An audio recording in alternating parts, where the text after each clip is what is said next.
तो hello friends, welcome back to my new blog. आज हम करने वाले हैं शोल्डर वर्कआउट।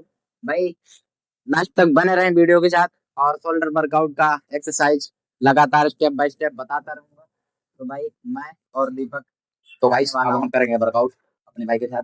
ये जबरदस्त भाई, वीडियो के साथ लास्ट तक बने रहें और बहुत मजा आने वाला है भाई। ये मेरे देसी देसी डंबलों के साथ वर्कआउट। तो भाई, ये दो डंबल हैं और इसके साथ आपको इस तरह से नीचे बैठना है और इस तरह से दो डंबल कर पकड़ के और इसके लगाने 3 से 10 इसके। ठीक है?